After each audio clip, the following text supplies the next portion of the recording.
बचपन से ऐसी ऐसी कहानियां उन दो पेड़ों के बारे में हमने सुन रखी है। खुद मेरे मामा के साथ एक ऐसी घटना घटी थी। रात के अंधेरे में उन्होंने उसी सेम परछाई को देखा था जो कि उनके सामने रूप बदलता गया। Why I felt those chills मुझे कभी समझ में नहीं आया, लेकिन when I heard the real story, the haunted story, then I got to know कि that place, that path, that पगडंडी is actually haunted। आज आपको सुनाने वाली हूँ एक सच्ची भूतिया कहानी जो हमारे मामा के गांव की कहानी है। बहुत ज़्यादा प्रचलित है वहाँ पे और बहुत फेमस कहानी है। सब लोग उस भूत को जानते हैं। सारे लोग अवगत है इस बात से कि रात पड़े उस जगह से, उस रास्ते से नहीं जाने का। ऐसी पूरी लोगों में एक दहशत फैली हुई है। आज भी और 100 साल पहले भी यही सेम दहशत फैली हुई थी। कीकर के पेड़ की शादी उस पीपल के पेड़ के साथ करनी पड़ी। मैंने अपनी आंखों से देखा है उन दोनों पेड़ों को। ऐसे हैं वो दोनों पेड़ और बीच में से रास्ता जाता है सामने नदी की तरफ। गांव के बाहर ये दोनों पेड़ हैं, रास्ते के किनारे में दोनों तरफ। पहले जब मुझे इस कहानी के बारे में नहीं पता था ना, तो मुझे ऐसा लगता था कि यार इस रास्ते से गुजरने में एक अजीब सी दहशत महसूस होती है। क्यों महसूस होती है उसके बारे में मुझे बाद में पता चला कि ऐसा क्यों होता है। It had a story and it had a very haunted story. Start करते हैं ये कहानी बिना देर किए। मैंने पहले 3 कहानियां ऑलरेडी पोस्ट कर रखी हैं एंड ऑल 3 आर रियल। आपको कैसी लगी आपने तो कमेंट करके बताया नहीं। न्यूज़ चैनल का ऐसा ही होता है, पर कोई बात नहीं, हम कहानियां आपको सुनाते रहेंगे। अभी तो इतनी कहानियां हैं कि उम्र छोटी पड़ जाएगी। 100 साल छोटे पड़ जाएंगे। ज्यादा बोल दिया, देखी जाएगी ज्यादा बोल दिया तो। अभी फिलहाल ये वाली कहानी सुनते हैं। बात है दरअसल 100 साल पहले की कि एक राजा हुआ करता था जिसका नाम था दुष्टद्युम्न। दुष्टद्युम्न राजा जो है वो उड़ीसा के एक छोटे से इलाके का राजा था। उसकी नीयत जो है वो बड़ी गंदी थी। वो लड़कियों को देखता था तो उठा के ले जाता था, ऐसा हमने सुना है। लेकिन कहानी अभी तक बड़ी मजाक में ले रहे हो आप, मैं बहुत मजाक में सुना रही हूँ, लेकिन ये कहानी है हॉन्टेड। तो चलिए, होता कुछ ऐसा है कि दुष्टधुम्न की नजर एक बहुत ही सुंदर गांव की कन्या पर आ जाता है और वो उससे कहता है कि तू मेरे साथ मेरे महल में चल, मैं तुझसे शादी करूंगा और तुझे रानी बना के रखूंगा। लेकिन वो लड़की उसके इस प्रस्ताव को नकार देती है, मना कर देती है। लेकिन वो राजा जो है इस बात से बहुत ही ज्यादा गुस्सा हो जाता है, नाराज हो जाता है और पागल हो जाता है। वो उस गांव पर आक्रमण कर देता है। गांव के लोगों के पास बचने का कोई ठिकाना नहीं होता। गांव के लोगों के पास बचने का कोई रास्ता नहीं होता। रातों रात राजा हमला कर चुका होता है। जितनी देर में गांव के लोगों को ये पता चलता है कि राजा ने हमला कर दिया, तब तक काफी देर हो चुकी होती है और राजा कई सारे लोगों को जख्मी करता हुआ आगे गांव के अंदर दाखिल हो चुका होता है। राजा की ये सब हरकतें देखकर एक गांव का नौजवान सख्ते में आता है और सोचता है कि आज रातों रात में राजा की सेना को, राजा को मजे चखा दूंगा। उसने अपने घर के अंदर एक प्रेत को साध रखा होता है, जो प्रेत उसकी हर कही बात को मानता होता है। लोगों को ये पता नहीं होता, लेकिन ये लड़का जानता है कि अगर कोई विपदा विपत्ति गांव के लोगों के ऊपर आती है तो गांव के लोग जाने या ना जाने, लेकिन ये जो प्रेत उसने साध रखा होता है वो काफी ज्यादा मदद करता है। रात बहुत ज्यादा हो जाती है और जब राजा उस लड़की के घर के बाहर दस्तक देने लगता है दरवाजे पर कि उस लड़की को मेरे हवाले करो, तभी वो प्रेत घर के अंदर से बाहर निकलता है और राजा का गला दबा देता है और राजा वहीं पर सेना के साथ मर जाता है। पूरी सेना भी खत्म हो जाती है और वो राजा भी खत्म हो जाता है। लोगों को हालांकि कुछ भी समझ में नहीं आता कि ऐसा क्यों हुआ। तो लोग ये समझने लगते हैं कि शायद वो लड़की कोई देवी का रूप है और उसे पूजने लगते हैं। कुछ समय बाद उस प्रेत को ये रियलाइज होता है कि सब कुछ तो उसने किया है, लेकिन पूजा उस लड़की की हो रही है। ये बात वो उस लड़के को बताता है कि तुमने तो मुझे साध रखा था और मैंने तुम्हारे सारे काम कर दिए, लेकिन पूजा तो उस लड़की की हो रही है, लोग तो मुझे एक्नॉलेज ही नहीं कर रहे। उस लड़के को भी लगा कि हाँ, प्रेत ने तो सारे काम किए हैं, लेकिन पूजा लड़की की हो रही है, पूजा तो दरअसल मेरी होनी चाहिए। लड़का ये सोचने लग गया। लोगों के दिल में तो जो एक बार बस गया सो बस गया। जो गलतफहमी लोगों के दिल के अंदर चली गई सो चली गई। उन्होंने उस लड़की को देवी मान लिया तो मान लिया। इसके बाद जो घटना घटती है वो है हॉन्टेड, और उसके बाद जो सिलसिला चलता है वो है हॉन्टेड। और वो जो कहानी प्रचलित हुई है वो सचमुच है हॉन्टेड। तो अब मैं ये कहानी आपको हॉन्टेड पर्सपेक्टिव से सुनाऊंगी। 2 साल बाद जब लोगों की पूजा पाठ उस लड़की के प्रति बहुत ज्यादा बढ़ने लगी, तो लड़की को लगने लगा कि यार, मैं सच में पूजा पाने योग्य तो नहीं हूँ, क्योंकि मैं कुछ और काम नहीं कर सकती। मैंने अपनी लाज को बचाने के लिए कुछ भी नहीं किया, और जो कुछ भी हुआ कुछ ऐसी दैवी शक्ति से हुआ या किसी प्रेत शक्ति से हुआ जो मुझे नहीं पता। तो लड़की धीरे धीरे लोगों को ये बताना शुरू करती है कि दरअसल उस रात उसने कुछ भी नहीं किया। लोग भी इस बात को धीरे धीरे पचाने लगते हैं कि दरअसल वो बात सच है और लड़की में ऐसी कोई भी दैवी शक्ति नहीं है। इसी बीच में एक और कहानी तूल पकड़ने लगती है, जो कि दरअसल सच्चाई होती है। वो जो लड़का था जिसने उस प्रेत को अपने वश में करके रख रखा था, उसका नाम था श्यामधर। श्यामधर के बारे में लोगों को धीरे धीरे पता चलने लगता है कि वो कुछ ऐसा तंत्र विद्या साधता है, कुछ ऐसे तंत्र मंत्र की सिद्धि करता है जिसकी वजह से बहुत सारे काम उसके होने लगते हैं। इसमें किसी दैवी शक्ति का कोई हाथ नहीं है, बल्कि एक प्रेत को साधने की वजह से कई सारे काम उसके प्रेत ही कर देता है।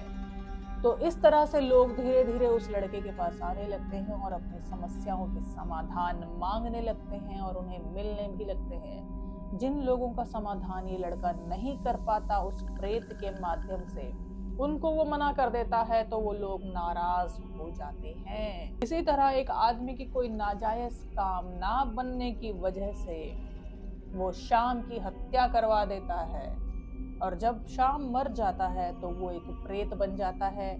अब ये प्रेत और वो जिस प्रेत को शाम ने साध रखा था, अब उस दूसरी दुनिया में मिलते हैं और आपस में मिल जाते हैं। मरने के बाद ही शाम को पता चलता है कि जिस प्रेत को उसने साध रखा था वो एक प्रेत मेल नहीं बल्कि एक फीमेल प्रेत है, यानी कि एक प्रेतनी है, एक पिशाचिनी है। मरने के बाद ही शायद उस पिशाचिनी ने उसको बताया होगा कि वो उसके प्रेम में पड़ चुकी है और इसीलिए उसके काम करती रहती थी। मरने के बाद उस पिशाचिनी ने शाम को कहा कि अब हम दोनों शादी कर लेते हैं, क्योंकि अब हम दोनों के दोनों प्रेत योनि में हैं। तो ये बात सुनकर उन दोनों को ऐसा लगा कि ये निर्णय उनके लिए सही होगा, तो उन दोनों ने शादी कर ली। वो दोनों तो मर चुके थे, तो मरने के बाद जो कुछ भी हुआ इसके बारे में किसी ने कैसे जाना, उसके बारे में भी मैं आपको बताऊंगी। अभी फिलहाल आप कहानी सुनिए। अब जब इन दोनों की शादी हो गई, इसके बाद इन्होंने बदले में आके गांव वालों को परेशान करना शुरू कर दिया। इन दोनों के पास कुछ ऐसी शक्तियां थी जिसकी वजह से ये रूप बदल सकते थे। रूप एक्चुअली में ये बदलते थे ऐसे कि ये परछाइयों का रूप बदलते थे, परछाइयों का रूप लेकर अपना रूप बदलते थे। फिजिकल फॉर्म में किसी छलावे के रूप में दिखाई नहीं देते थे। ये लोगों को कैसे पता चला? जैसे मैं अभी आपको बताती हूँ। शाम ढले अंधेरा होने के बाद जब लोग खेतों की तरफ निकलते थे लालटेन लेकर या टॉर्च लेकर अपने जो दैनिक कर्म करने के लिए, तब उनको कुछ ऐसी परछाइयां दिखती थीं जो कि रूप बदलती थी। अगर अभी किसी सांड की परछाई उनके साथ साथ चल रही है तो थोड़ी देर बाद वही सांड की परछाई एक सूअर की परछाई में बदल जाता था, कभी एक चिड़िया की परछाई में बदल जाता था, कभी किसी और जानवर की परछाई में बदल जाता था। इस तरह से ये परछाइयों का रूप लेकर वो प्रेत परेशान करता था। पहले तो लोगों को लगता था कि एक पीपल के पेड़ से दूसरे छोर के पीपल के पेड़ की तरफ एक प्रेत जाता है, लेकिन धीरे धीरे लोगों को ये पता चला कि ये दो प्रेत हैं और उसमें से एक मेल प्रेत है और दूसरी पिशाचनी है। इस तरह से जब लोगों ने बारंबार इस रास्ते पर, उस पगडंडी पर इन दो प्रेतों की परछाइयां देखी और उनसे घबराने लगे, तो उन्होंने एक तांत्रिक को बुलाया। वो तांत्रिक आया और उसने पूरी जानकारी इकट्ठी की। तांत्रिक के पास कुछ ऐसी शक्तियां थी जिसकी वजह से उसने ये पूरी कहानी जान ली कि कैसे क्या हुआ और अब इन दो प्रेतों की स्थिति क्या है। तांत्रिक ने ही ये चीज गांव वालों को बताई कि उस पीपल के पेड़ पर दरअसल पिशाचनी रहती है और जो दूसरा दरख्त है उस पर वो प्रेत रहता है। उसने ये भी कहा कि अगर इन दो पेड़ों का विवाह कर दिया जाए तो हमेशा के लिए वो प्रेत और पिशाचनी इसी पेड़ पर, इन्हीं दो पेड़ों पर ही बंद कर रह जाएंगे। लोगों ने ऐसा ही किया। उसके बाद उन प्रेतों का जो पगडंडी से आना जाना रात को होता था, जिसकी वजह से लोग दहशत में आते थे, वो बंद हो गया। पर इसके बाद लोगों में दहशत कुछ कम नहीं हुआ, बल्कि दिन दहाड़े भी लोग दहशत में आने लगे। वो कैसे?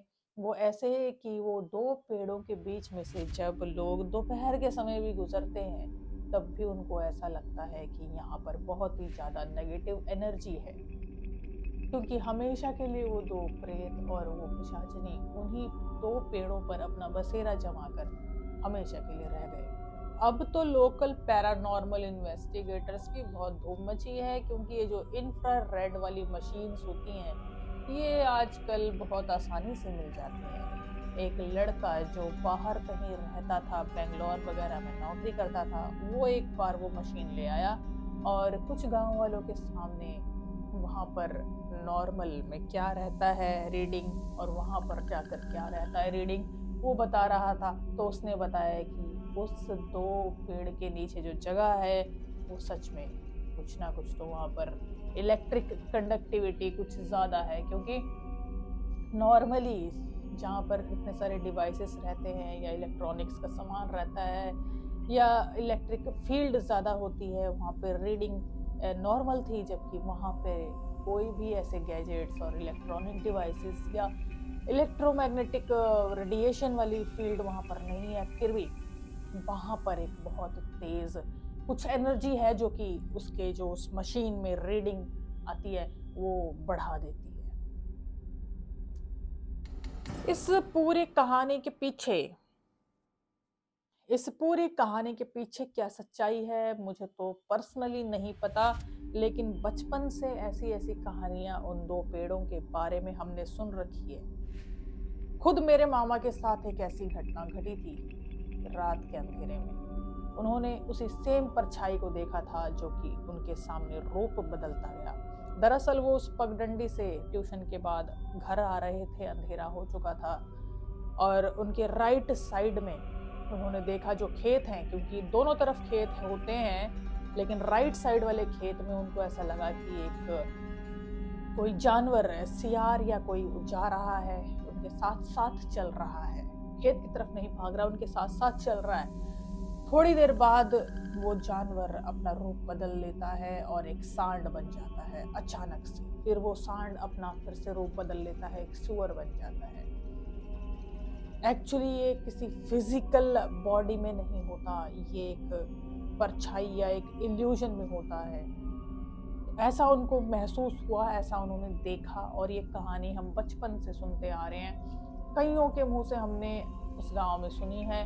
और आज भी, पिछले साल भी जब मैं वहां पर गई थी, उस रास्ते से मैं दोपहर के समय अवॉइड ही करती हूँ, फिर भी अब काफ़ी हिम्मत आ गई है तो मैंने सोचा कि यार गुजरा जाए और महसूस किया जाए कि क्या सच में अभी भी वैसी फीलिंग आती है। तो मैं आपको बता दूं वो जगह तो कुछ अब ज्यादा ही हॉन्टेड महसूस होती है।